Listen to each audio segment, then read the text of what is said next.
I still remember the sharp clink of silverware against porcelain as Victoria Hargrove's voice cut through the dining room like a winter wind. "This steak is overcooked, you incompetent girl. Do you even know what medium rare means?" Her words weren't shouted. They never were. They carried that icy precision that made everyone freeze. I stood there, tray in hand, watching the young waitress tremble, her cheeks flushing under the chandelier's soft glow. Victoria, the millionaire's wife, sat like a queen on her throne, her diamond necklace catching the light, her lips curled in disdain. Everyone feared her waitstaff, managers, even the patrons who whispered about her behind menus. But that night, as the new waitress, I decided I wouldn't. It was my third week at Le Chateau, the kind of upscale restaurant where the wine list read like a novel and the tips could pay your rent if you smiled just right. I'd taken the job out of necessity, not choice. My name is Leela Munroand at 28.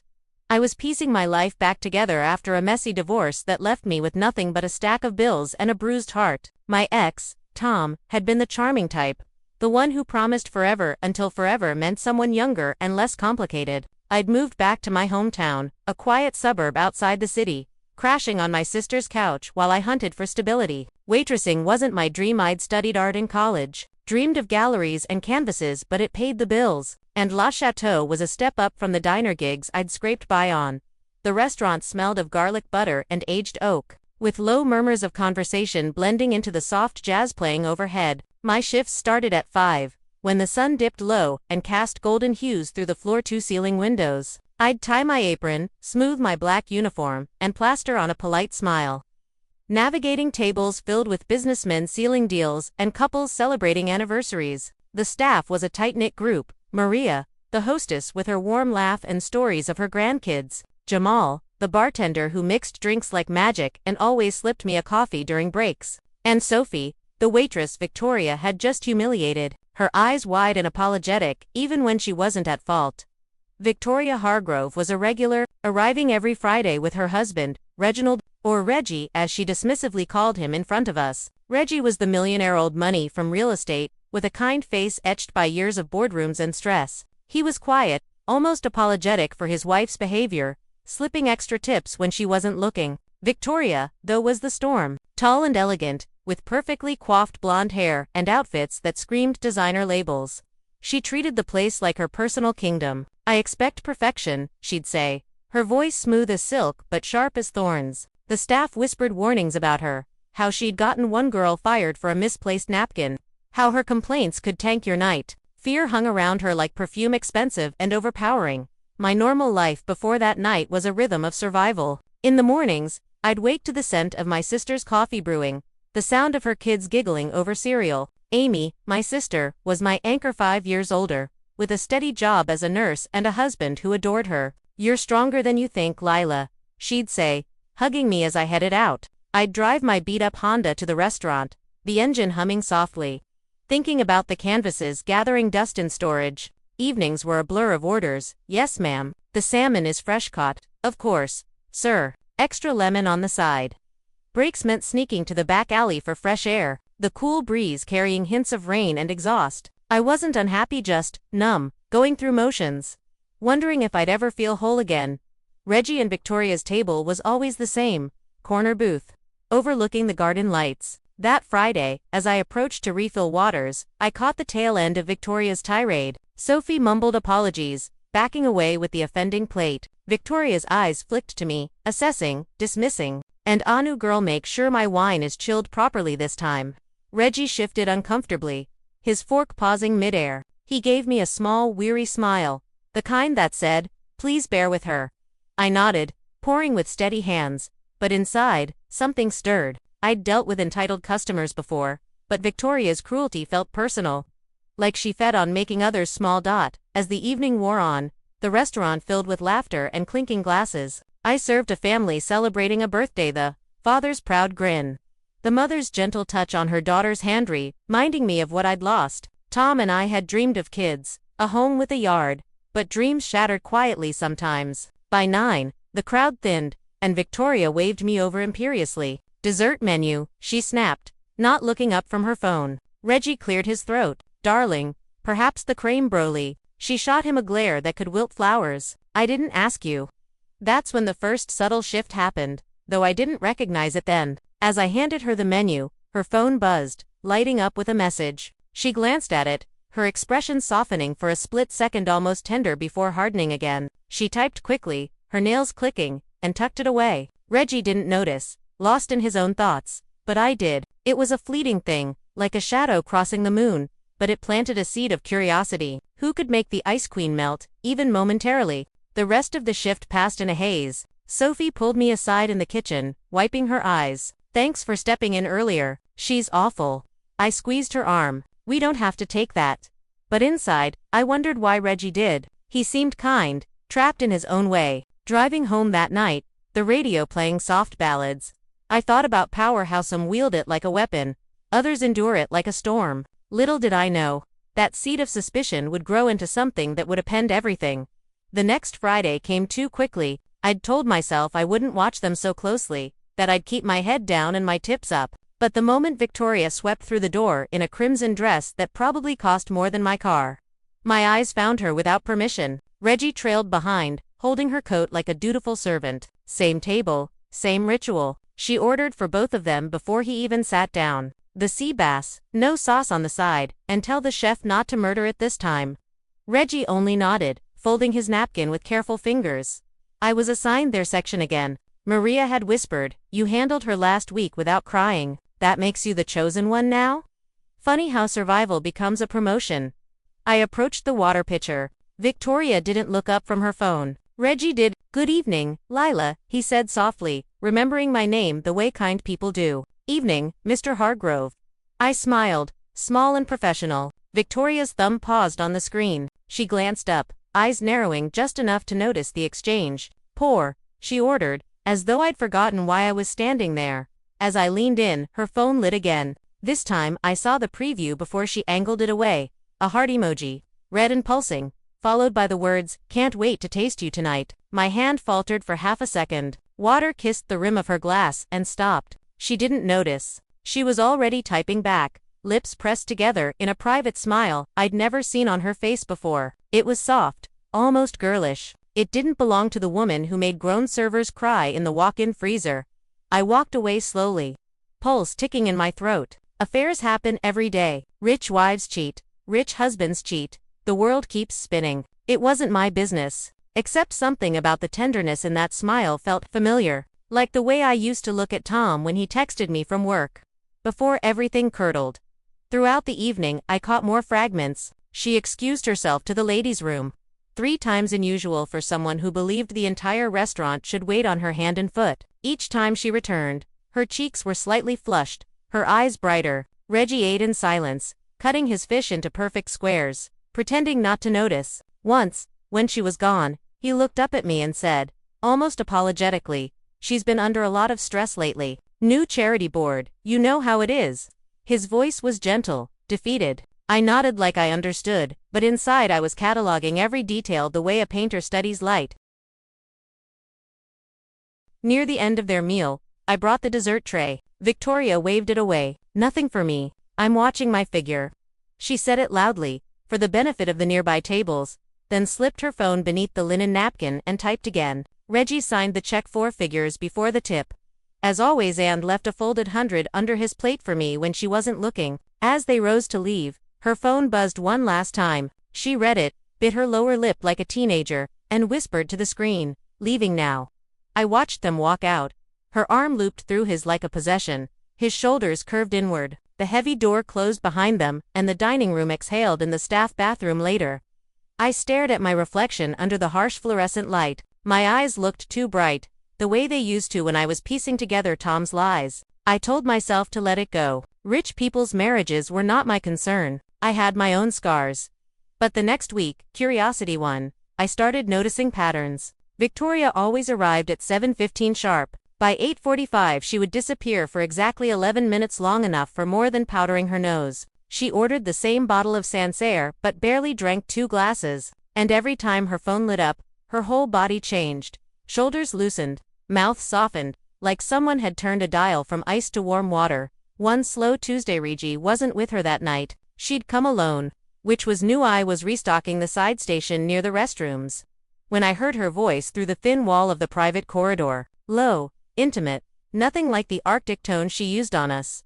I miss you too, baby, she murmured. Friday can't come soon enough. Yes, I'll wear the black one you like. God, the things you do to me. My breath caught. The tenderness in her voice was shocking, almost obscene coming from those lips that had called Sophie useless not 2 weeks earlier. I pressed myself against the wall, heart hammering. She actually laughed. Light and breathy, then the click of heels as she returned to her table. Face composed into its usual mask. That was the first real crack. I wish I could say I felt righteous, that I wanted to protect Reggie because he was kind. Truth is, part of me was hungry for her to fall. I'd spent years being the polite one, the one who swallowed insults and smiled through tears. Seeing the untouchable Victoria Hargrove undone by something as ordinary as desire, it tasted like justice. I hadn't known I was craving. I began watching more deliberately. I timed her bathroom breaks. I memorized the exact angle she held her phone so no one could see the screen. I started lingering near their table longer than necessary, refilling bread baskets that didn't need refilling. Once, when she stepped away, I glimpsed her lock screen, a photo of a man's hand strong, tanned, wearing a simple thick silver ring resting on pale bearskin just above the curve of a hip. Not Reggie's hand. Reggie wore a heavy gold wedding band and had the soft, manicured fingers of a man who hadn't done manual labor in decades. The suspicion settled in my stomach like a stone. I told myself I would do nothing with it. Knowing was enough. Some nights I almost believed that. But stones have weight. And weight demands motion. It started with a plan so simple it felt harmless. I'd follow her. Just once. To satisfy the itch. Friday nights were her ritual, but this one she came alone again, Reggie absent. Perhaps at some late meeting. She dined lightly, salad, 1 glass of wine, phone in hand like a lifeline. At 8:45 on the dot, she slipped away to the restroom corridor. I waited 2 minutes, then excused myself from my tables, heart thudding against my ribs like a trapped bird. The corridor was dim, lined with velvet wallpaper that muffled sounds. I heard her before I saw her, that low, sultry laugh echoing softly. Peeking around the corner, I caught her profile back to me, phone pressed to her ear. "You're terrible," she whispered, voice dripping with affection. "I'll be there soon." "Yes, the hotel, room 512. Like always." She hung up, checked her lipstick in a compact mirror, and smoothed her dress with hands that trembled just a little. Room 512. The Regency. Hotel downtown. I knew it from the billboards. All marble lobbies and 5-star pretension. When she returned to her table, I brought the check without a word. She signed it carelessly, leaving no tip, and left in a swirl of perfume that smelled like roses and entitlement. I clocked out early, pleading a headache to the manager. Sophie covered for me, her eyes curious but kind. "You okay, Lila?" I nodded, grabbing my coat. The drive downtown took 20 minutes, the city lights blurring into streaks as rain began to patter on the windshield. My wipers thumped rhythmically, matching my pulse. What was I doing? This wasn't me, the artist who painted quiet landscapes, the woman who avoided drama after Tom's betrayal. But betrayal has a way of reshaping you, turning curiosity into compulsion. The Regency's valet eyed my Honda suspiciously, but I parked on the street and slipped into the lobby through a side door. It smelled of polished wood and fresh lilies, the kind of luxury that made you feel small. I lingered near the elevators, pretending to check my phone, heart in my throat. Minutes ticked by 5:10, then she appeared, striding from the main entrance, a coat draped over her arm. No glance at the desk. She went straight to the elevators, punched the button, and stepped in alone. 5th floor, room 512. I took the stairs, legs burning by the 3rd flight, breath coming in shallow gasps. The hallway was hushed, carpet thick underfoot. I found 512 at the end, door slightly ajar. No, wait, that was my imagination. It was a closed, solid oak, but voices murmured from within, hers light and teasing, and a man's, deep and familiar in a way that prickled my skin.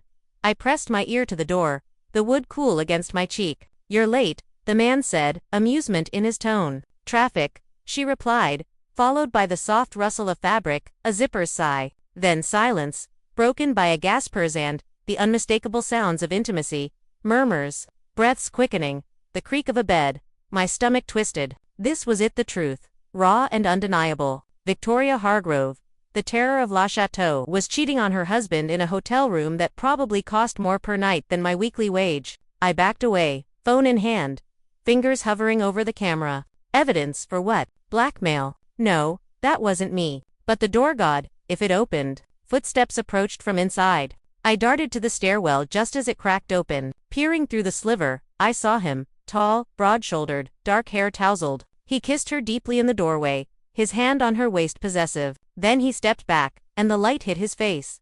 Jamal. Our bartender. Jamal from Le Chateau, with his easy smile and magic cocktails. The world tilted. I gripped the railing, nails digging into metal. Jamal. The one who slipped me coffees, who joked about bad dates, to make shifts bearable. He was her lover. Pieces clicked. The phone messages during shifts, her extra visits on slow nights, the way he'd mix her Sancerre with a wink that I'd thought was just friendly. I fled down the stairs. Legs jelly, mind reeling, rain pounded harder outside, soaking me as I ran to my car. I sat there, engine idling, wipers slashing back and forth. Shock gave way to disbelief, then anger. How long? How many lies? Reggie deserved better. Sophie, Maria, we all did. Victoria wasn't just cruel. She was a hypocrite, parading fidelity while betting the help. By the time I got home, the rain had eased to a drizzle. Amy was up, reading in the living room, her tea steaming on the side table. You look like you've seen a ghost, she said, setting her book down. I collapsed onto the couch, the words tumbling out in whispers. The suspicions, the following, the discovery. She listened, eyes widening, hand covering her mouth. Leela, that's dangerous. What if she'd seen you? But she didn't, I said, voice steadier than I felt. And now I know. What are you going to do? That was the question hanging in the air like smoke. Tell Reggie. Confront her. Nothing. I slept fitfully that night, dreams tangled with hotel corridors and betraying kisses. Morning brought clarity, or at least resolve. I waited until her first bathroom break. As she passed the bar, I leaned in to Jamal casually. Hey, that's Sancerre. For table 12, make it special. She likes it chilled just so. He grinned. On it, but when I delivered it, I added my touch. A tiny note folded under the napkin, visible only to her. In neat script, room 512, misses you. Her face when she read it, color-drained eyes darting to me. Then Jamal. Then Reggie. She crumpled it, forcing a smile. Everything all right, darling? Reggie asked, concerned about creasing his brow. Fine, she snapped, sharper than intended. The crack widened. The note did its work. Victoria's composure frayed like old lace. She returned to the restaurant the next week, eye scanning the room with a wariness I'd never seen. Reggie noticed it. He patted her hand across the table, murmuring, You seem tense, love. She pulled away, sipping her wine with lips pressed thin. Jamal mixed drinks behind the bar, oblivious, humming to the jazz overhead. I bided my time. Revenge, if that's what this was, needed patience like layering colors on a canvas until the picture emerged. I started small. During her next bathroom break, I slipped another note into her folded napkin. Chill the wine properly next time. Her own words, twisted back at her. She unfolded it while Reggie was distracted by his phone, and her fork clattered to the plate. What is it? He asked. Nothing, she hissed, crumpling the paper into her fist. But her eyes found mine across the room, holding a beat too long. Accusation flickered there, but no certainty. I felt a thrill, sharp and unfamiliar. Power, the kind she'd wielded over us for years, but I tempered it with care, no outright confrontation. That would make me no better than her. Instead, I enlisted Sophie subtly. Ever notice how Mrs. Hargrove disappears during meals? I whispered during a slow moment in the kitchen. Sophie's eyes widened. Yeah, and she always comes back, happier. We shared a look. The seed planted. Jamal was trickier. I couldn't accuse him directly. He was a colleague, and proof was thin. But during a break, as we shared a smoke in the alley, the air thick with dumpster smells and distant traffic, I tested the waters. Do you ever serve anyone special after hours? He laughed, exhaling smoke. Nah, just the regulars. His eyes shifted, though just a fraction, enough to confirm. The action escalated the following Friday. Victoria arrived alone, dressed hugging her curves like a challenge. She ordered curtly, phone out immediately. I waited until she stepped away, then approached the bar. Jamal, she wants a special pour something with a twist. He raised an eyebrow but complied, adding a flourish of bitters. When I delivered it, I leaned in close enough for her to smell my shampoo. Enjoy. I hear room service is excellent at the Regency. Her glass trembled in her hand, wine sloshing. What did you say? Voice low, venomous. I straightened, smiled politely. Just recommending a hotel, ma'am, for your getaways. Her face paled, then flushed crimson. She glanced toward the bar, where Jamal was wiping glasses, then back to me. You little, but she stopped. Reggie not there to witness. She stood abruptly, chair scraping, and stormed to the restroom. That's when I followed, heart pounding. The corridor was empty. I heard her inside. The door unlocked in her haste, pushing it open gently. I saw her at the sink, splashing water on her face, breathing ragged. Who do you think you are? She snarled, seeing my reflection. I'm the new waitress, I said calmly, stepping in and closing the door. The room smelled of lavender soap and her fear. The one who knows about Jamal, about room 512.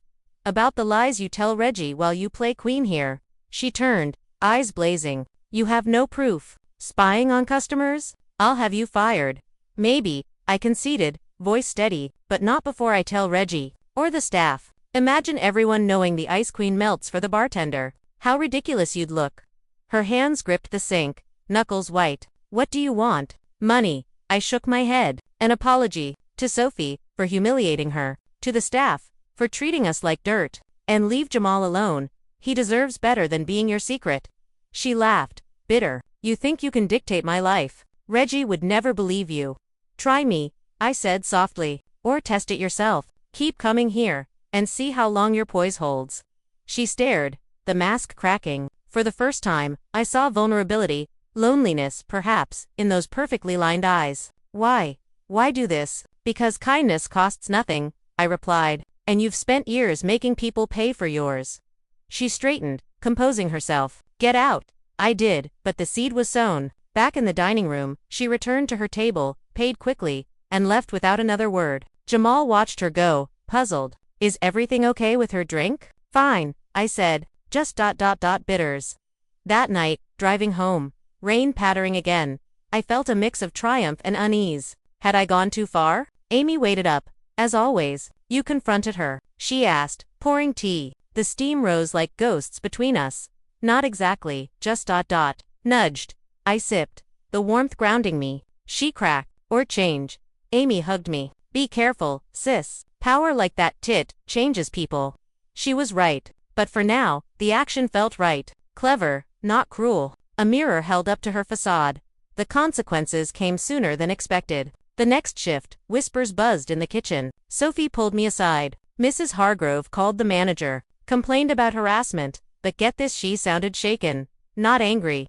I nodded, pulse quickening. Then Reggie arrived alone, unusual for a weekday. He sat at the bar, ordering scotch neat. Jamal served him, chatting lightly. I approached cautiously. Mr. Hargrove. No misses tonight. He sighed, swirling his glass. The ice clinked softly. She's unwell. Argument at home. His eyes met mine, weary but kind. You've been good to us, Lila. Thank you. I swallowed. Did he know? Anytime. As he left, he slipped me another 100, but this time added, sometimes secrets come out. It's for the best. My hands shook while folding the bill. The truth was seeping, drop by drop. The dam broke 3 nights later. It was a busy Saturday, the dining room humming with the clatter of plates and the low laughter of people who could afford $300 bottles of wine without blinking. I was mid-shift, hair pinned back, feet aching in my sensible black shoes, when the front doors opened and Victoria walked in. Alone. No reservation, no coat check, just her, in a simple navy dress instead of her usual armor of silk and diamonds. She looked smaller somehow. Maria froze at the hostess stand. Sophie, carrying a tray of desserts, nearly dropped it. Even the kitchen porters peeked through the swing door. The air shifted, like the moment before thunder. Victoria didn't head for her usual corner booth. She walked straight to the bar where Jamal was polishing a glass. And she stopped in front of him.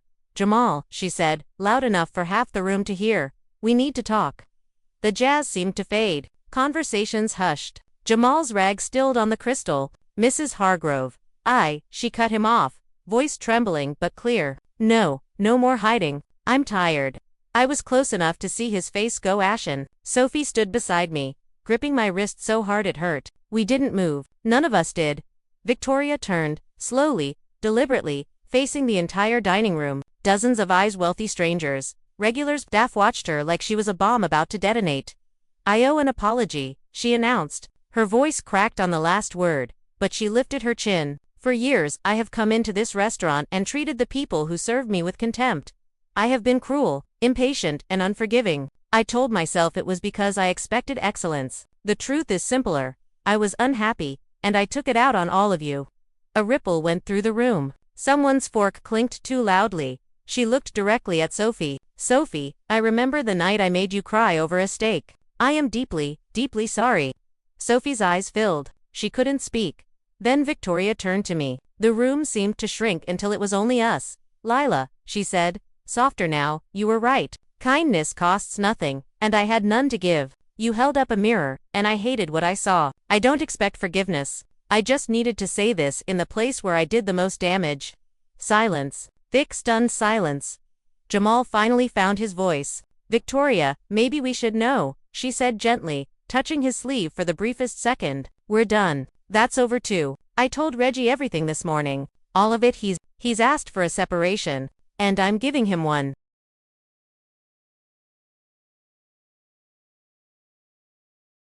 A woman at table 6 gasped audibly. Phones stayed in purses. No one quite dared to record the unraveling of a queen. Victoria took a shaky breath. I came tonight to apologize to every one of you, and to resign as a patron of this restaurant. You won't see me again. I hope, in time, you'll remember me a little less bitterly. She reached into her purse, pulled out an envelope thick with cash, and laid it on the bar. For the staff fund. Split it however you see fit. It won't undo the hurt, but it's a start. Then she turned and walked out. The doors closed behind her with the softest click, and the spell broke. The dining room erupted into whispers, gasps, a few nervous laughs. Maria started clapping slow deliberate one by one. The staff joined until the entire kitchen line was applauding the empty doorway. I stood frozen. Tears sliding down my cheeks without permission. Sophie hugged me hard enough to crack ribs. Jamal stared at the envelope like it might bite him.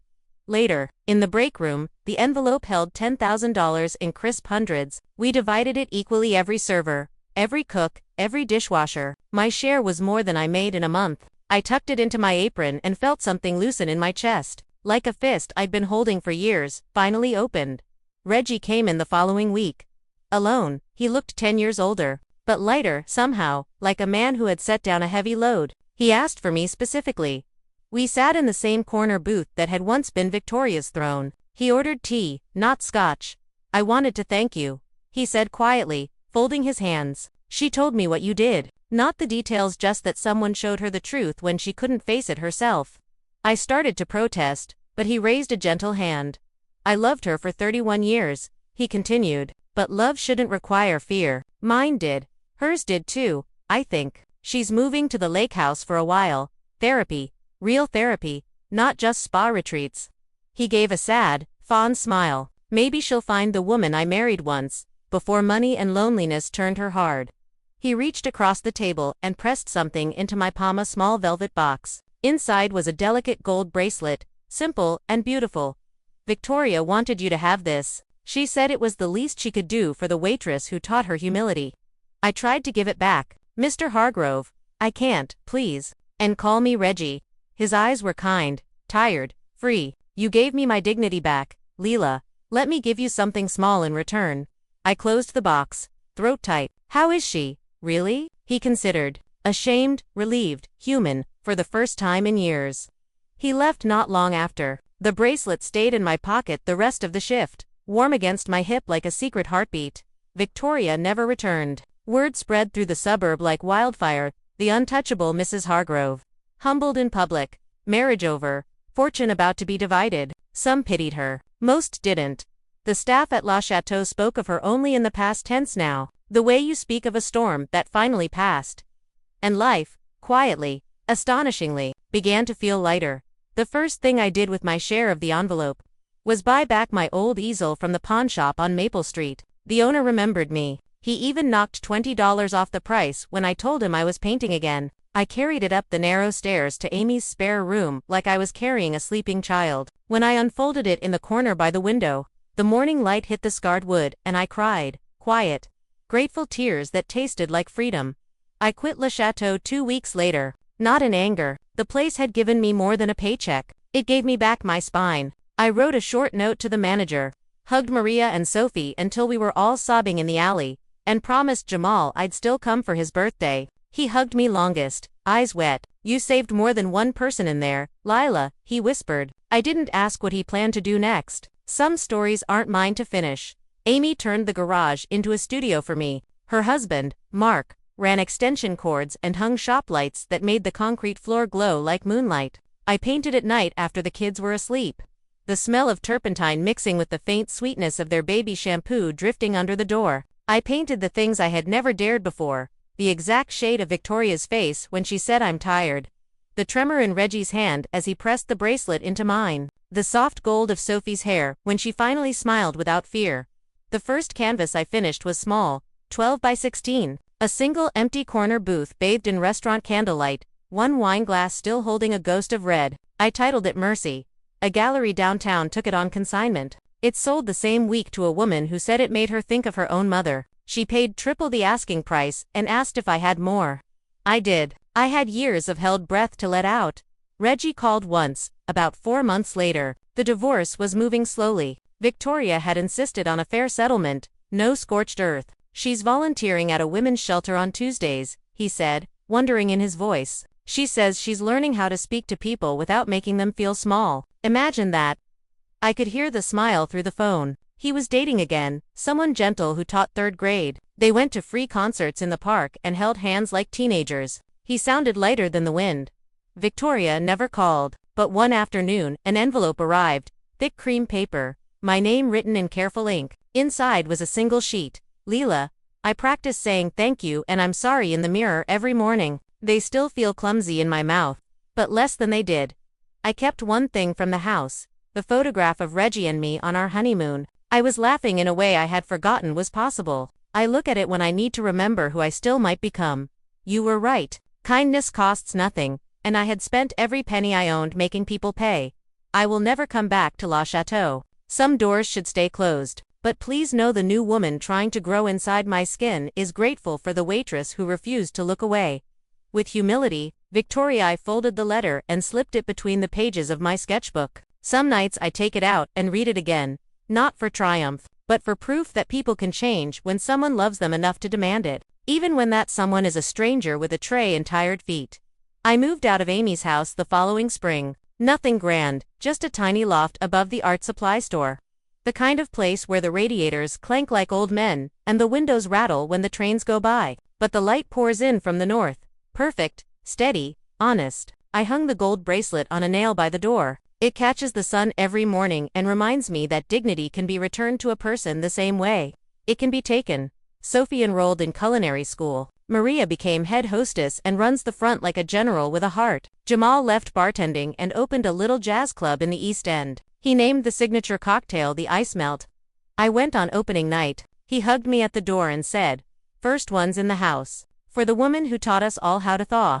I still wait tables sometimes. Weekend brunch at a cozy cafe where the owner knows my name and the customers say please without being reminded. I like the rhythm of it. The small kindnesses exchanged over coffee refills and plates of eggs Benedict. It keeps me humble. It keeps me human, and when people ask how a quiet painter from a broken marriage ended up with a studio full of sold-out canvases and a heart that finally feels light, I tell them the short version.